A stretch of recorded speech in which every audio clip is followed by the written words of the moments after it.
Welcome, friends. We will discuss Daffodils today. This poem has been written by William Wordsworth, who was a great lover of nature. This poem was inspired by a real life experience.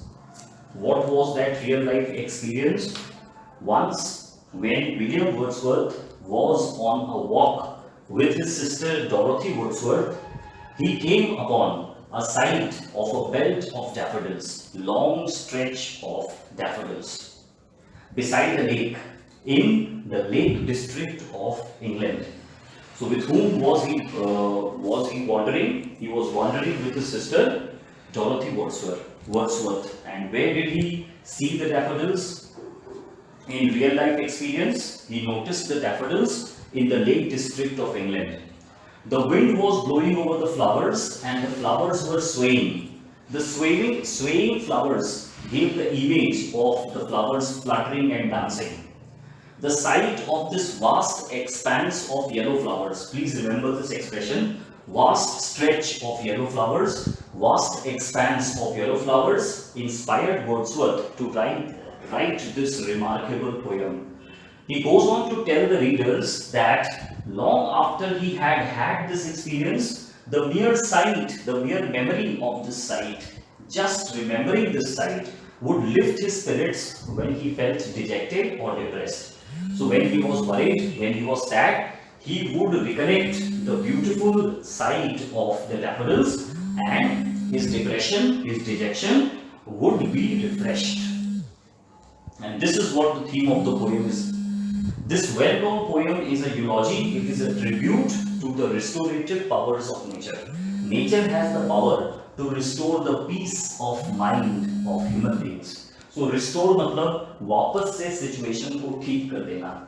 Our busy life pushes us into depression and dejection, but nature is a balm to all our discomforts. Nature can restore our lost peace of mind. So please remember, what is the theme of the poem? This poem is a eulogy to the restorative power of nature. We will start the explanations, line-wise explanations of the poem Daffodils by William Wordsworth. I wandered lonely as a cloud. Who was wandering lonely as a cloud? The poet was wandering lonely as a cloud. What does the word wandering suggest to you? Wander means move aimlessly. The poet was at leisure, so he was wandering aimlessly. How is the comparison with the cloud appropriate? A cloud is drifted by the wind here and there, sometimes over the hills, sometimes over the valleys. Similarly, the poet was being drifted by his whimsical desire. By his whim. Whimsical desire means something that comes from inside without any specific reason. अचानक मन करे उसको बोलते हैं whimsical or whim. So just as the cloud is drifted by the wind, sometimes over valleys, sometimes over hills, the poet was wandering, was being drifted by his whim, whim.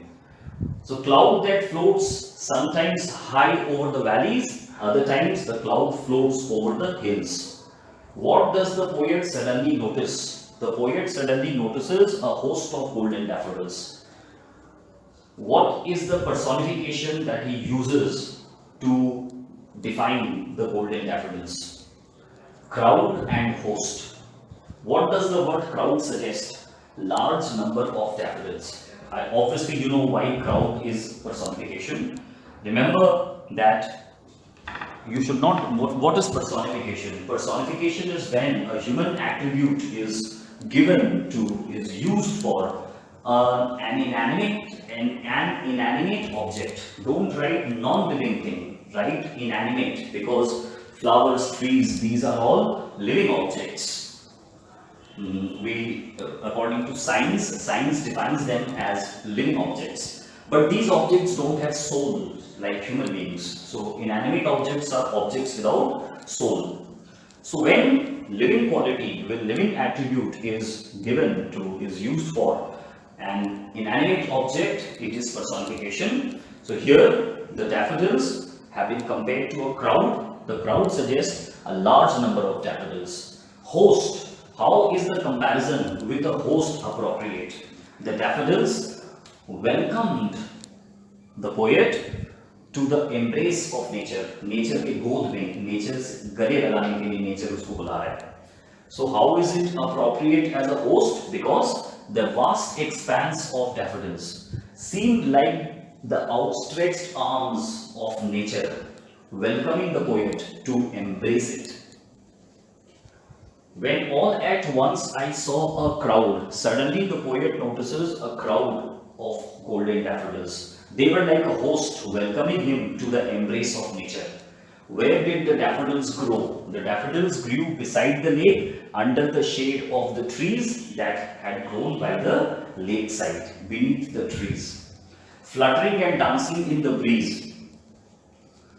The wind was blowing and the daffodils were swaying, S-W-A-Y-I-N-G. The swaying daffodils looked like fluttering and dancing beings, B-I-N-G-S. So they looked like some beautiful beings dancing and fluttering in the wind. So again another personification, dancing. So just like human beings dance, the daffodils were dancing in the breeze.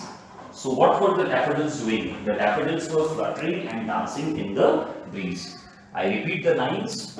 If you have any problem, you can contact me. I will definitely resolve your issues.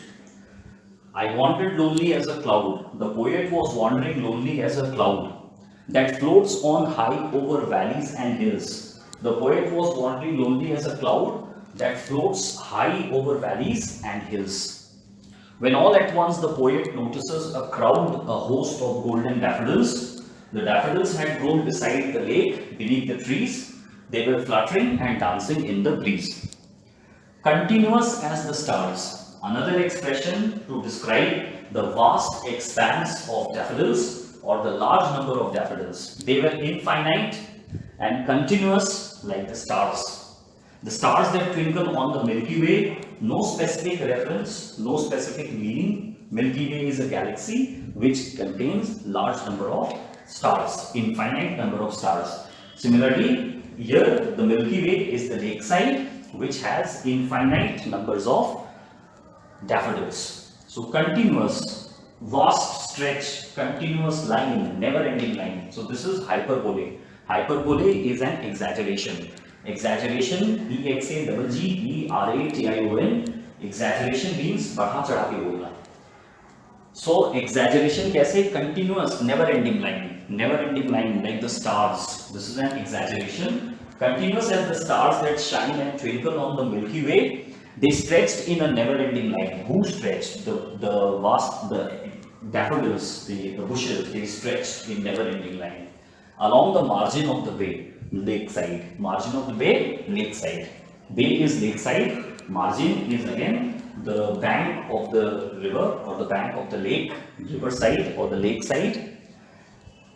10,000 saw I at a glance. Another exaggeration, another hyperbole. In one sight, I could see 10,000s of daffodils. So, large number of daffodils had grown. So, 10,000 is another expression to describe that many daffodils were there. The first expression was a crowd. The second expression was continuous. Third expression was never-ending line. Fourth expression, 10,000 saw I at a glance. All these are, now 10,000 is hyperbole. Tossing their heads in a sprightly dance. This is similar to fluttering and dancing in the breeze from the first stanza. Tossing their heads, that is moving their head from side to side. So the daffodils look like the heads of the bushes and they were tossing their head, they were swaying their heads in sprightly dance, in a lively dance, in a cheerful dance, in a lively dance. So it seems that the daffodils were participating in a sprightly dance, in a spiritful dance, lively spirited dance. Second stanza, repeat. Continuous as the stars that shine and twinkle on the Milky Way, they stretched in never-ending line along the margin of the bay. 10,000 saw I at a glance. tossing their heads in a sprightly dance, in a high-spirited dance, in a lively dance. The waves beside them danced. So the waves were also moving with the wind. Small ripples were created on the surface of the lake. So the waves were also dancing. The undulating, ऊपर नीचे उठना नीचे जाना, the undulating movement in the waves on the surface of the lake, or the ripples created in the lake, on the surface of the lake because of the wind. So the waves were also moving. The waves were also moving. The waves also seemed to dance, but they outdid. They here means daffodils. The daffodils outdid. Outdid means outperformed. That is, performed far better. The daffodils outperformed the sparkling waves. The sparkling waves. When the waves move, they sparkle in the sun. Sparkle मतलब क्या? चमकना. Outdid the sparkling waves in glee. In glee means in happiness, in merriment. It means the daffodils outperformed the waves in terms of merriment. Whose dance was more lively? Whose dance was more cheerful? Whose dance was more merry? The dance of the daffodils was merrier, was more high-spirited than the dance of the waves. A poet could not be but gay. Gay means cheerful, happy. Could not but. So not and but get cancelled. That means obviously a poet would be happy. Could not but. It means that the poet cannot have any other feeling except a feeling of happiness. I repeat, he could not have any other feeling except a feeling of happiness. So a poet could not be but gay. That is, a poet would definitely be cheerful, be merry, be happy when he would see such a sight. So what effect would the daffodils have on any poet? Any poet would have no other feeling but that of happiness. They would forget all the other feelings and they would be possessed with only one feeling, and that is the feeling of extreme happiness. In such jocund company, in such cheerful company, who is jocund company? The daffodils are the jocund company, cheerful company. I gazed and gazed. The poet was so hypnotized, the poet was so charmed, that William Wordsworth was so charmed. William Wordsworth was so hypnotized, so charmed, so possessed by the daffodils that he kept on gazing, he kept on looking at the daffodils. But little thought that is, all other faculties, all other senses were frozen, all other senses were charmed. That means thoughts, emotions, feelings, sense of touch, all other senses were charmed. That means frozen. He could not use any other sense. He could use only one sense, and that was his sight, his vision, his sight. So he could only see. Why could he only see? Because other senses were charmed. Okay, he was hypnotized, he was charmed by the daffodils. So he only saw, he could not think. He only saw, he could not think. Why? Because other faculties were frozen, other faculties were charmed. I gazed and gazed, I continued to gaze, but little thought. I hardly thought what wealth the show to me had brought. So I hardly realized, I hardly thought. At that point of time, he did not realize that he had possessed a treasure. What had he obtained? What had he possessed that day? That he had possessed a great treasure of nature. Okay, so at that point of time, he did not realize the wealth he had acquired.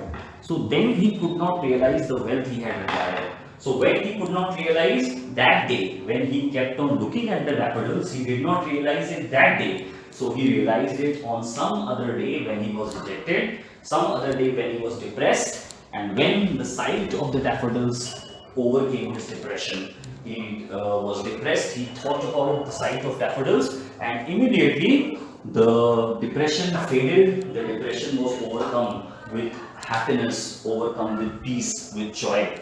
So that is what is being mentioned. I gazed and gazed, but little thought. I kept on gazing, but I hardly thought that particular day what wealth the show to me had brought. I did not realize what wealth I had acquired, what that show, that sight of daffodils to me had brought. Third stanza I am reading. The waves beside them danced, but they outdid the sparkling waves in glee. The waves were dancing, but the daffodils, the dance of the daffodils was more cheerful, more merry, more joyful than the dance of the waves. A poet could not be but gay. A poet could not be possessed with any other emotion but that of happiness. In such jocund company, in such cheerful company, the poet, I gazed and gazed but little thought. The poet, the sight of the daffodils had such effect on the poet that other senses, other faculties were frozen. So he kept on looking, but he could not think. What could he not think or realize? That what wealth the show to me had brought, that he had acquired a great wealth of nature. Stanza 4. For often when on my couch I lie, the poet says that often, for यहाँ पे इसलिए लिखा है, why? Because I did not realize it that day, but I realized it some other day. And when did he realize? That is being mentioned in stanza number 4. For often, when on my couch I lie, when I lie on the sofa, when I lie on the couch is anything which is soft. A soft cover is called a couch. So when on my couch I lie, when I am resting on my couch, in vacant or in pensive mood, at times we are so sad or depressed that we become blank and vacant. Okay, so we feel that we are hollow from inside. So when I am in a vacant or in pensive means thoughtful, melancholic mood, sad mood. So when he is in a thoughtful, melancholic, sad mood, whenever on my couch I lie, blank and sad and melancholic, they flash upon that inward eye. They means the sight of daffodils. They flash in my memory. Inward eye, they flash in my imagination. They flash in my inward eye, which is the bliss of solitude. And this is the blessing of solitude. This is the blessing of solitude. Solitude means loneliness. So what is the blessing of loneliness? Loneliness brings imagination. When you're lonely, your mind is full of imagination, and that is the blessing of loneliness. So what is the blessing of solitude? In thoughts and memories acquire our mind in solitude. And how did it become a blessing? Because such cheerful thoughts of daffodils, they acquired his mind. So therefore this is a blessing of solitude. So when I am lonely, when I am sad, the sight of daffodils emerge in my imagination, and solitude turns into a blessing. And then my heart with pleasure fills. Immediately the sight of daffodils, the memory of daffodils flashing in my imagination, they fill my heart with pleasure, they fill my heart with joy, and they overcome the sadness, they overcome the blankness, the vacant mood that I am in, and dances with the daffodils. I remember how the daffodils were swaying, and my soul, my heart, dances with the daffodils. That is, my heart is full of cheer. So here you can use the word restorative power of nature. That is, my happiness is restored, my peace of mind is restored the moment the sight of daffodils come to my mind. I read the 4th stanza. For often when on my couch I lie, so at times when I lie on my sofa, in vacant or in pensive mood, when I am in a blank and thoughtful mood, they flash upon the inward eyes. That is, the daffodils emerge in my imagination, which is the bliss of solitude. And this is the blessing of solitude, that it brings thoughts to your mind. And then my heart with pleasure fills. The moment I think of the daffodils, my heart is full of pleasure, and it dances with the daffodils. My heart starts dancing with the sway of the daffodils. Thank you so much. If you have any problem, please contact me. I will definitely resolve your issues. Thank you so much for your patience.